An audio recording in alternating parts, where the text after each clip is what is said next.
Kaizo Ironmon, the hardest Pokemon challenge ever made. Or is it? Surely any challenge that requires thousands, if not tens of thousands of attempts to topple would justifiably earn the title of the hardest Pokemon challenge, right? Well, no. Unless this is your definition of a difficult challenge. But first, what exactly is Kaizo Ironmon? TLDR, beat a randomized version of a Pokemon game with only one Pokemon. And when I say randomized, I mean extremely randomized. The only consistencies in this challenge are a Pokemon's base stat total, its type, and the number of moves it learns. That's it. Oh, and when I say its base stat total, I just mean the number that all the stats add up to, not their distribution. So this guy could turn into this guy, immediately ending your run because once your Pokemon faints, you're forced to reset and start anew. In addition to the randomness, there are like a billion other rules and restrictions, but I'll touch on those as they become relevant throughout the rest of the video. The challenge is designed not to test your Pokemon knowledge, but rather your patience as you rifle through attempt after attempt of a challenge that takes an incredible amount of luck to beat. It's that lack of the skill component that gives me pause handing out such a distinguished title of hardest Pokemon challenge. As much as I dislike Kaizo Ironmon, I want to preface this video by flashing this big red sign at you. Got it? Good. The challenge was not made for people like me who have a disdain towards randomizers, and I get that. Kaizo Ironmon was intentionally crafted to be a challenge that could provide endless hours of content and fun for streamers. I think.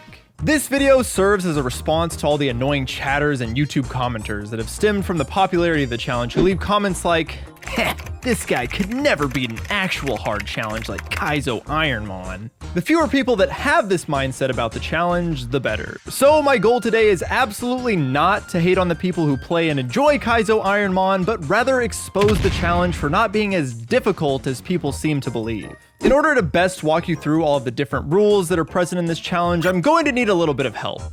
Meet Porygon 2. This absolute unit of a Pokemon will be our guide through a top percentage run of Kaizo Ironmon in Fire Red. You can attempt Kaizo Ironmon in other Pokemon games, but Fire Red is the game the challenge was originally intended for. I picked this run because I think it best demonstrates so many of the problems that I have with this challenge. However, this Pokemon's journey is not like most Pokemon's runs, because this Pokemon's journey didn't originate in the lab. The lab is where all runs begin and where most runs end. Why? It all starts with starter selection. A core part of any Pokemon run, but not Kaizo Ironmon. From the 3 starter Pokemon available to you, you are forced to pick one at random before looking at any of the options. Unless your starter happens to be a legendary, has too high of a base stat total, has a banned ability. Look, there are a lot of restrictions. My personal favorite of these Pokemon restrictions being the banned abilities Huge Power and Pure Power for anything above 400 BST. Hilariously, meaning that the only 2 Pokemon lines who can have these abilities in vanilla Pokemon are banned from using them here. Those extra 10 base stats would just make this ability way too broken. The entire point of this rule is to arbitrarily inflate the attempt number as high as possible to make Kaizo Ironmon look like some sort of impossible task to overcome. The casual viewer comes into stream and sees that Streamer Man is at 4,267 attempts, meaning this must be the hardest challenge ever made. It's incredibly easy to point at big number and our monkey brains go, whoa, has anyone ever beaten this before? There's a hilarious workaround to the starter selection rule called the favorites clause, where you're allowed to use any Pokemon below 600 BST as long as it's listed as one of your 3 favorite Pokemon before every run. At that point, I don't understand the random starter rule in the first place, since you could just lie and say that your 3 favorite Pokemon just so happen to be the 3 Pokemon who would have beaten the challenge the most, but if you let people pick their starter, then we wouldn't be able to boast those high attempt numbers and our challenge wouldn't come across as unbeatable. There's this notion that no matter what you pick, you can win with because anything's possible! Sorry Sorry, Kevin, I hate to break it to you, but I don't think your Compound Eyes Aeroblast Beautifly is going the distance no matter how hard you want to believe in it. The truth is, this challenge is designed in a way where you have to be the elite of the elite to have the best chance to succeed. Sure, there are some very specific circumstances where weaker Pokemon can win. I mean, the game is entirely random after all, but your best hope of winning is by finding a Pokemon with either great typing or great BST, oftentimes needing both as a prerequisite for a decent run.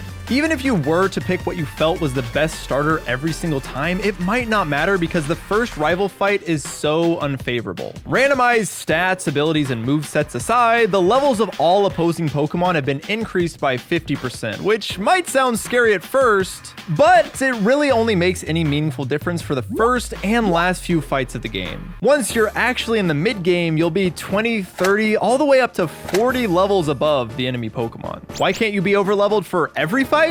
Well, that's because there is no grinding on wild Pokemon in this challenge.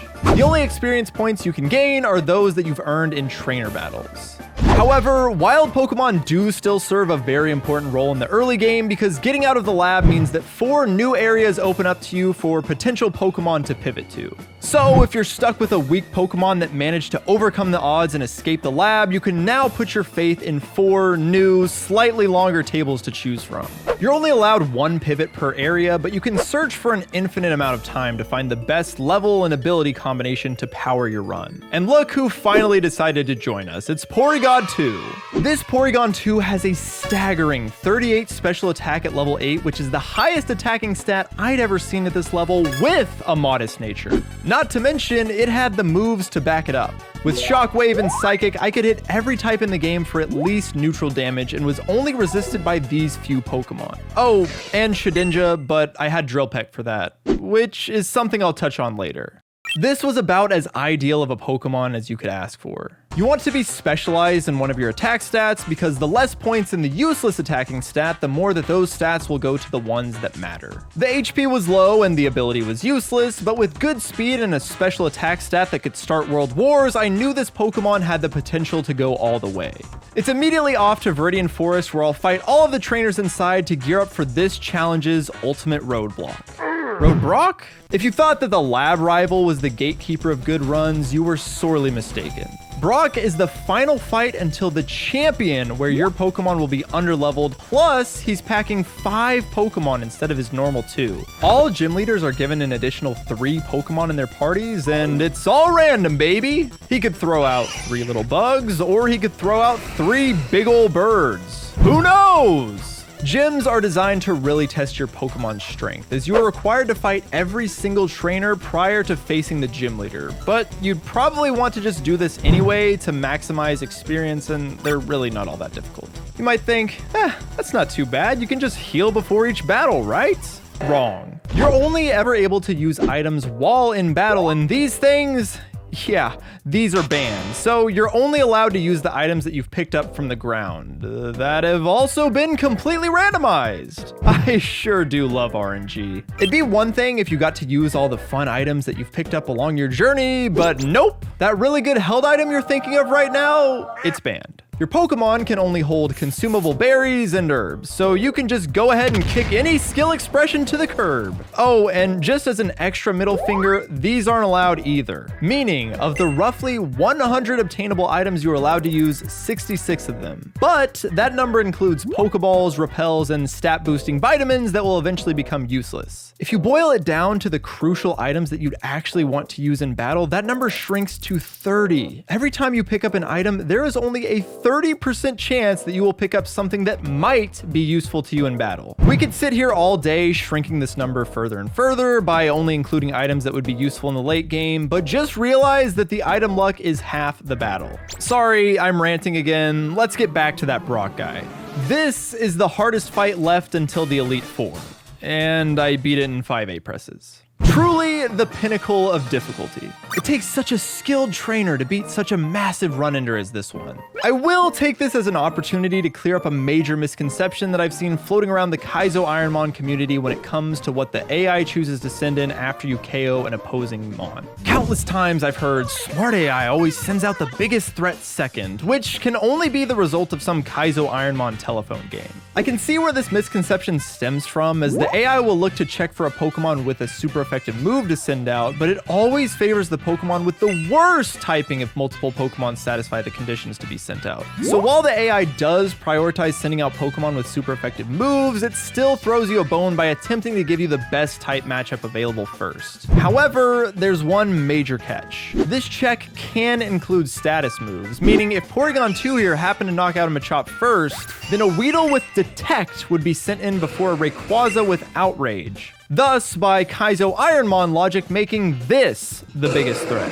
I don't know, that Weedle looks pretty scary to me. There are a lot more complexities here of different cases and phases to the switch in AI, but for a challenge as simple as hit hard, win game, I don't want to delve deep into the specific niche cases. After beating Brock, it is off to Mount Moon for the first dungeon of the challenge. Once you enter a dungeon, you're not allowed to leave for any reason, and once you've exited, you're never allowed to return. So you better make the most of your time inside. You're not forced to fight every trainer inside like you are with the gym, but it is highly incentivized to do so, as missing out on any experience in these dungeons will set you back for the rest of the run. While I was clearing out the trainers on the way there, Porygon 2 had the chance to learn a new move, Feint Attack. Because this Pokemon was so min-maxed, there was no reason to keep Drillpeck, so I gave it the boot. This gives me some improved coverage while also maintaining a move that could knock out Shedinja. While Porygon 2 clears out all of Mount Moon with ease, let me quickly rant about the Shedinja problem, because I have a very different approach to this little wonder bug. The sheer sight of one leaves Kaizo Ironmon runners shaking in their boots. You see, Shedinja is the only Pokemon whose ability does not get randomized in this challenge, meaning it will always have Wonder Guard. Hence, the need for Shedinja coverage to ensure that you can knock it out if you were to come across one. So many times I've seen people pass up on what would otherwise be really solid moves on their Pokemon to instead opt for the ability to hit one of the 386 Pokemon that could potentially show up throughout the length of an entire run. And yes, I know that after level 30, all of the Pokemon become fully evolved, but even then, it's still just a 1 in 215 chance of appearing in the pool of fully evolved Pokemon. That'd be like a VGC player dedicating an entire team slot to deal with a shift tree. Personally, I think it's almost always worth it to risk those odds if it meant that I could guarantee better odds at beating the other 385 Pokemon in the available pool. Look, you have to realize that this is a 256 base stat total Pokemon commanding an entire move slot at the slim chance that it will show up on your run and somehow have the perfect stat spread and moveset to end it. Even if you were to slice the HP stat off of Ninjask's BST, the other Pokemon that Nincada evolves into, its BST would still be higher than Shedinja's. You can buy Pokeballs. This is like one of the very few times where risk reward is actually tested in this challenge. Just chuck balls until it struggles to death. It's not that hard. I did it like 3 separate times over the course of all my runs and never once lost to one. At most, it cost me a couple potions, which I think is a totally fair trade-off if you consider the amount of Pokemon that you could have defeated if you'd opted for the move that would have benefited the entire run and not the one meant for just a singular Pokemon. One common praise I've heard levied towards the challenge is that it's some ultimate test of resource management. I just completely disagree. I don't feel like any of my runs were ever lost due to item or move mismanagement. Every run was always lost to something completely out of my control, like a lack of picking up useful items or never learning a powerful move. So acting like better resource management would have saved these runs is pretty disingenuous. I think in order for there to be proper resource management, there needs to be some level of control from the player and the resources they're able to acquire, which in Kaizo Ironmon is limited to repels and Pokeballs that I've demonstrated have basically 2 use cases: stalling out Shedinja and stalling out Destiny Bond. In my opinion, Nuzlockes do a much better job of testing this skill, as each run has a finite amount of known resources, and the better that you are at managing those resources, the more successful you are. In addition to being able to learn from mistakes from previous runs and then improving your play the next time around. The ability to learn and grow as you progress is what makes difficult challenges so rewarding in the first place, and there is a heavy lack of that in Kaizo Ironmon. And would you look at that? While I was busy ranting, Porygon 2 successfully full cleared its first dungeon. Since you're only able to gain experience from trainers, being able to beat every single one of them should always be at the top of your priority list. Great work, buddy. I also strategically picked up a PP Max in Mount Moon, now giving me 16 Psychic PP to launch off at will. Exiting our first dungeon puts us face to face with our rival yet again, but as will always be the case in this run, he's a complete pushover. You might think that Misty would be done next, but nope, it's time for a little EXP grind.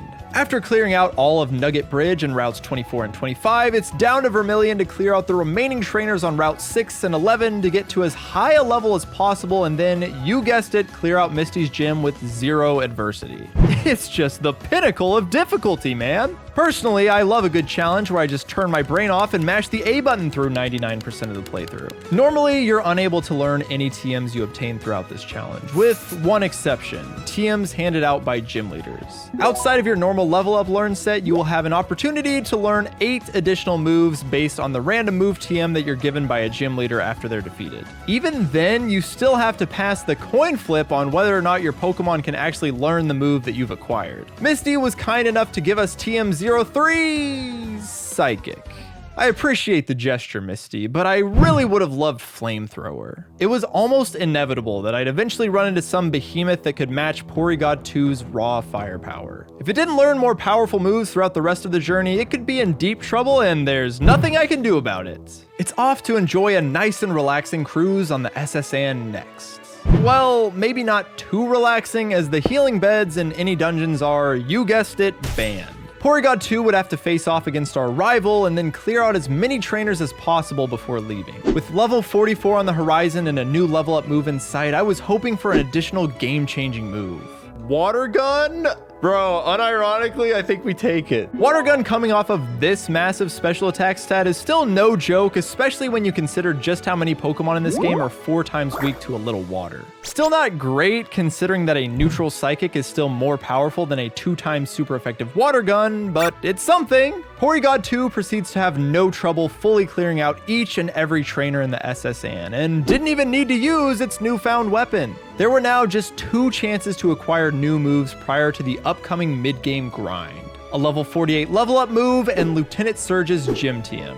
Sleep Powder is the first candidate, but a little too risky for a Pokemon that wants to focus on dealing killing blows every turn. Then, after sweeping through another gym leader with 0 resistance, Surge rewards us with nothing. Since Wish and all other forms of healing moves are banned in this challenge, Lieutenant Surge just handed me a piece of trash that I discarded on my way out. Rock Tunnel is the final roadblock in the early game. Once you make it through this dungeon, the game almost entirely opens up as you'll spend your time defeating trainers and figuring out what threats to look out for. This is just a nice way to say that you're going to be spending the next hour of your life mindlessly mashing the A button on underleveled Pokemon and picking up items. As is becoming customary, Porygon 2 full clears yet another dungeon, and after a couple of short detours to fight the rival in Pokemon Tower and Giovanni and Rocket Hideout, it is finally off to the remainder of the mid-game where we grind. While I spend the hours scouting for potential threats to Porygon 2, I want to take some time to discuss the question, what is difficulty? For a challenge to be difficult, I think there needs to be a measurable skill that is levied to overcome said difficult challenge. And in a game like Pokemon, patience should not be the most important skill when factoring how easy or hard a challenge is. Let me ask you this. Have you ever considered shiny hunting in Pokemon to be hard? Shiny hunting requires a lot of time and patience to be successful. You rack up a lot of attempts trying to find one shiny. Some people have more shinies than others. You don't need an extensive amount of game knowledge to shiny hunt. But despite all of these similarities to Kaizo Ironmon, I have never once heard the words hard or difficult used to describe shiny hunting. Kaizo Ironmon is just a form of shiny hunting, but instead of searching for little sparkles in a cool color, you're searching for a perfect stat spread and busted moves. While the tracker is one of the best quality of life features that this challenge offers, I could hand this over to anyone old enough to understand that green means good and bigger number equals stronger move, and they would have nearly as high a chance for success as someone who has played the game for thousands of hours. Given enough time, I truly believe that anyone can beat this impossible challenge. For instance, my girlfriend beat it on her 10th attempt with this outrageously good Altaria.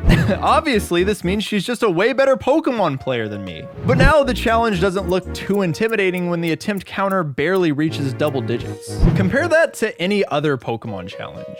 If you want to be successful in competitive Pokemon, speedrunning, Nuzlocking, there is a certain level of game knowledge that is required that you don't need in Kaizo Ironmon. If anything, Kaizo Ironmon might make you worse at Pokemon because you are never learning anything about any of these little guys. From one run to the next, every single iteration of every single Pokemon is different. So if I were to see Porygon 2 in any other context, I'm going to assume that it has a special attack stat comparable with some of the strongest Pokemon ever created. I'm not learning any good fundamentals that will help me with Pokemon in any other context. Look, I'm a Nuzlocker who hates randomizers with a passion, so this challenge is basically the antithesis of everything I enjoy about Pokemon. The team building, the planning, all of that is completely ripped away when the challenge is overcoming a game filled with random elements that are entirely out of the player's control. There's no satisfaction of finding the solution to a difficult to solve puzzle. This does not scratch the itch of wanting a grueling task to overcome. I mean, look at this gameplay. I am just mindlessly mashing the A button on every single trainer I come across. No thoughts, head empty. Kaizo Ironmon is what I would stream when I wanted to just turn my brain off and chill with chat.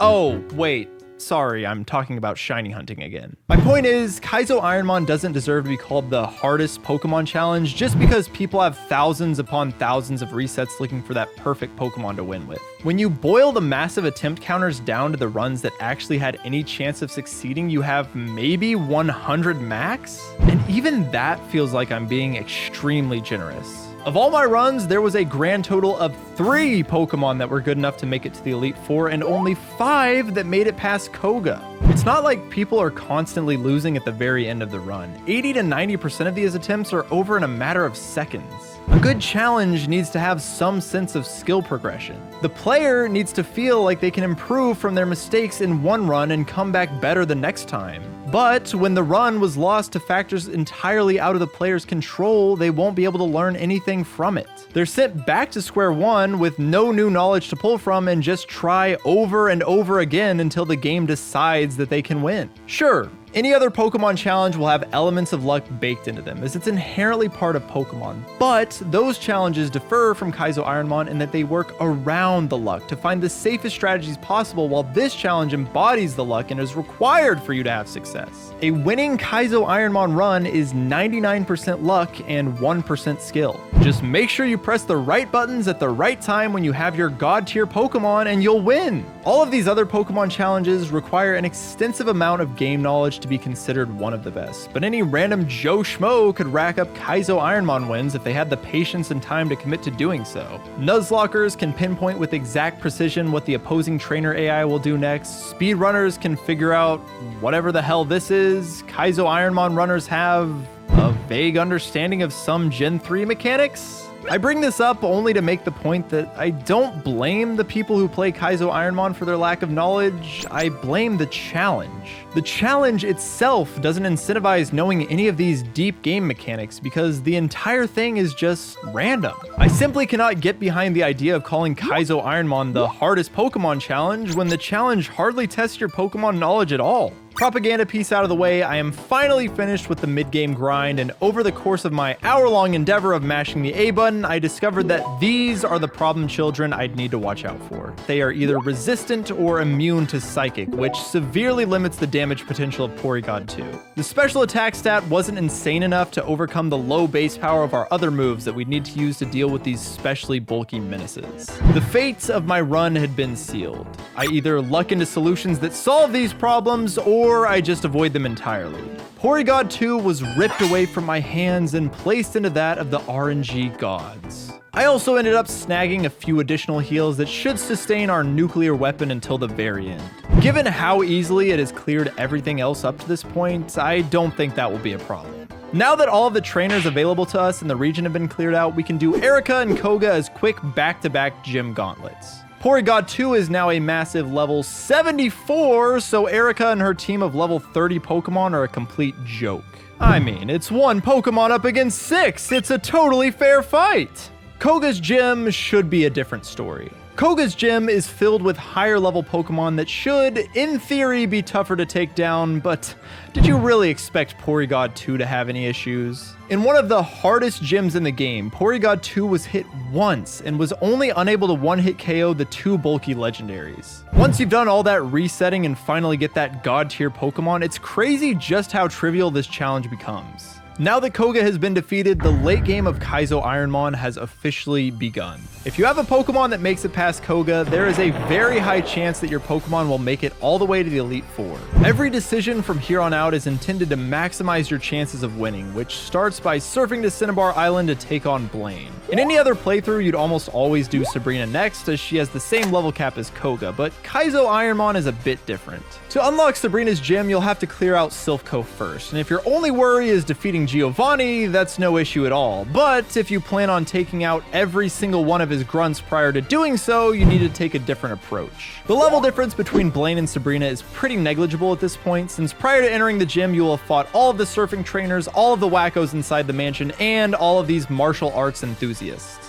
The reason for doing Blaine before the ultimate Silphco gauntlet is because Blaine provides something invaluable to the rest of the run: the final badge boost. See, in the first 3 generations of Pokemon, obtaining gym badges from the odd-numbered gyms would provide 10% boosts to certain stats. Obtaining the Volcano badge would give the most valuable of these boosts, as it gives a 10% boost to both your special attack and defense, because these were the same stat in Gen 1.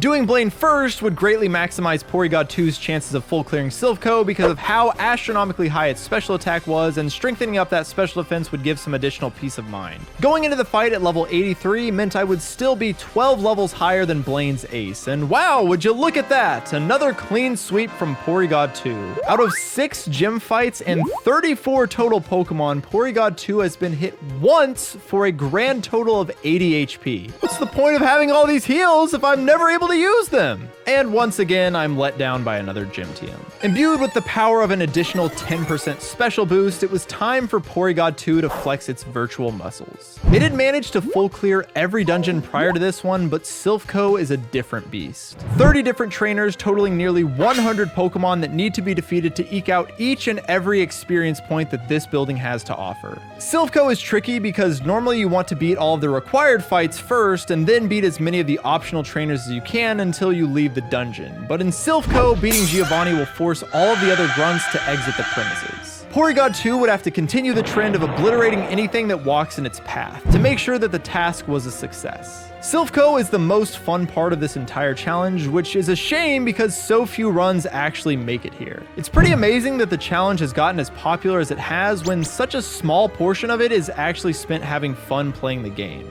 But boy, do people sure love watching other people waste their lives away resetting for their winning Pokemon. Silphco provides a little taste of that interesting risk to reward element that's lacking throughout the rest of the game. Your Pokemon slowly gets whittled down by the barrage of enemy trainers, but you want to fight through as many of them as possible to maximize your EXP gain and item pulls. Cherish it while it lasts, because the only fun moments of this challenge are fleeting, as Porygon 2 is proving that it really is just the same A button spam that it always has been. My item pulls were okay. A second PP max and a couple of Lumberries were nice, but I really could have used some additional stat boosting and status healing items, as I was pretty set on both PP and HP healing items for the remainder of the run. Any additional heals weren't doing me much good at this point, as Porygon 2 was just one-tapping everything in sight, including Giovanni's Pokemon, meaning that Porygon 2 had once again successfully full cleared another dungeon. This Pokemon was doing things that very few Pokemon had done before it. As you might guess, having already beaten both Koga and Blaine with no problems, the relatively weaker Sabrina was now a complete pushover, as Porygon 2 finished its second to last gym sweep. We weren't laughing for long though, as finally, 7 gyms in, I got a TM worth teaching: Water Pulse. I was building an arsenal full of 60 base power moves, but Porygon 2 was able to pass the 50% check and added Water Pulse to its belt. New and improved water move in tow, it was back to Viridian City to take on the 8th and final gym. Giovanni's gym is a major step up from any of the previous gyms. This gym is filled with high-level trainers who will whittle down your Pokemon before making it to the 3rd and final Giovanni fight that is much scarier than the previous 2 encounters. An early paralysis and Sandstream Pokemon forced my hand and made me eat in my treasure trove of healing items, but Porygon 2 made it to Giovanni mostly unscathed. It's safe to say that beating Giovanni would almost guarantee that this Pokemon makes it to the Elite Four. And of course it just sweeps through it yet again with another 6-8 presses. Like, come on! I'm trying my best to make this challenge sound slightly difficult, but I just can't. Every single boss fight has been me saying, this is where so many runs go to die, and then Porygon 2 just sweeps it with ease. Unfortunately, Giovanni did not give us Flamethrower or Ice Beam in the form of TM26, meaning that my final moveset was now set in stone. One final rival fight before Victory Road, and I'm not even going to try to hype this one up because you already know what went down. Victory Road is the final dungeon in the game, but since there are no required trainers to fight here, it's typically best just to grab all of the items and then get out. Since some of the trainers here rival the levels of the Elite Four members themselves, the little bit of experience you might gain isn't worth risking the entire run on. But since Porygon 2 had already swept everything in the game up to this point, I decided to take the risk for the one additional item in hopes of finding a rare candy and also getting an additional level up. But I fell just short on my EXP and was greeted with a Safari Ball. At this point, doing one more fight is worth jeopardizing the entire run for that extra level heading into the Elite Four because you never know how slim the margins will be. I was now banking on the trend to continue and be gifted with an easy Elite Four. The rest of the game had been a total piece of cake, but all it would take would be one major Porygon 2 counter to send me back to the lab. Going in with 14 heals and one of the highest special attacking Pokemon in Kaizo Ironmon history, the odds were certainly in Porygon 2's favor. But could it manage to overcome the final and most important RNG check of all, the Indigo Plateau? Lorelei starts off nice and easy. Her first Pokemon fell like so many prior to a Porygon 2 Psychic. The second Gardevoir lives on a sliver but fails to connect with a Rolling Kick, allowing us to waste her heals as we hit guaranteed feint attacks over and over again until she goes down. However, things quickly begin to go downhill. Lantern comes out third, meaning that I will now be dealing with residual chip damage from the sand for the remainder of the battle. Luckily, Lantern still goes down to 2 Psychics. I'm forced to take out the Whiscash because I don't want to heal on a Pokemon that can set up Light Screen, and then out comes an additional problematic Pokemon from this seed. Thankfully, we didn't let the Light Screen go up, so I take a turn to heal, but then immediately get crit by Drill Peck, forcing me to use yet another heal as our health gets slowly whittled away by the sand. Just when I think I'm about to land a killing blow on the Tyranitar, I hit an incredibly low damage roll and it lives with just a fraction of HP. I'm forced to keep attacking as Lorelei uses another full restore.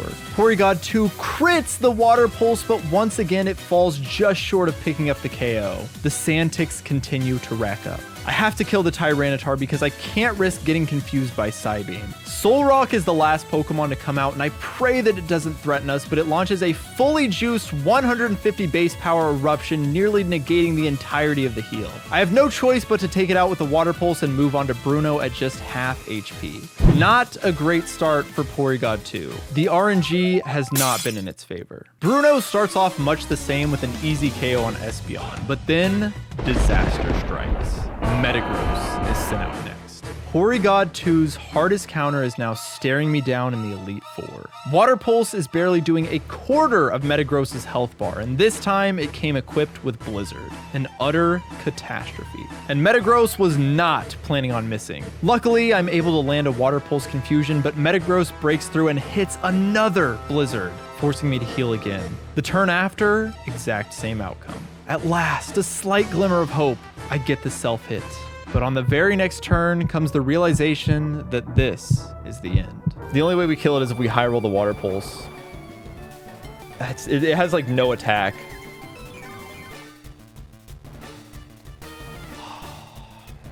Porygon 2 had met its match. An unbreakable wall with recovery and apparently 100% accurate blizzards. Porygon 2 just barely misses out on the killing roll and Metagross heals itself to half health once again. There was simply no way of breaking down this wall. And the ultimate cherry on top is that once it ran out of blizzards, it started spamming Karate Chop, a high crit chance fighting type move, which is what forced this Pokemon out second. This Pokemon was created in a lab to prevent Porygon 2 from getting the win. At this point, my only out is to fish for special defense drops with Psychic.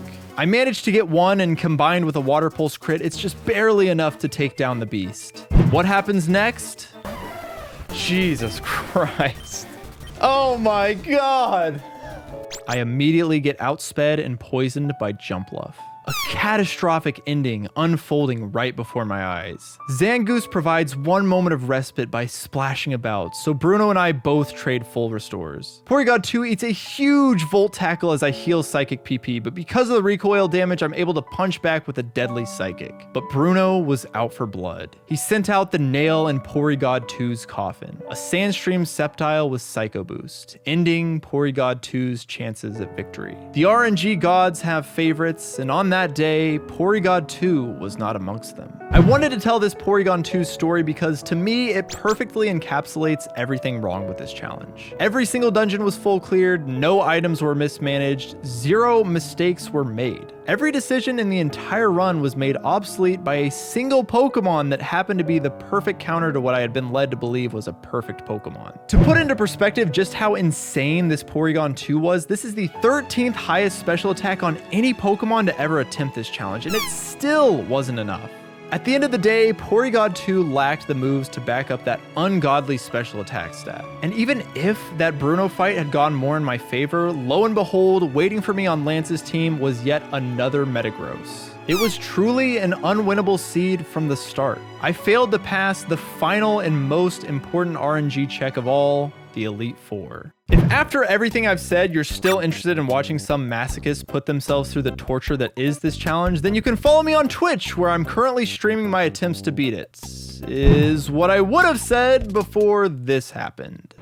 This stupid, dumb challenge is over! To the Hall of Fame we go!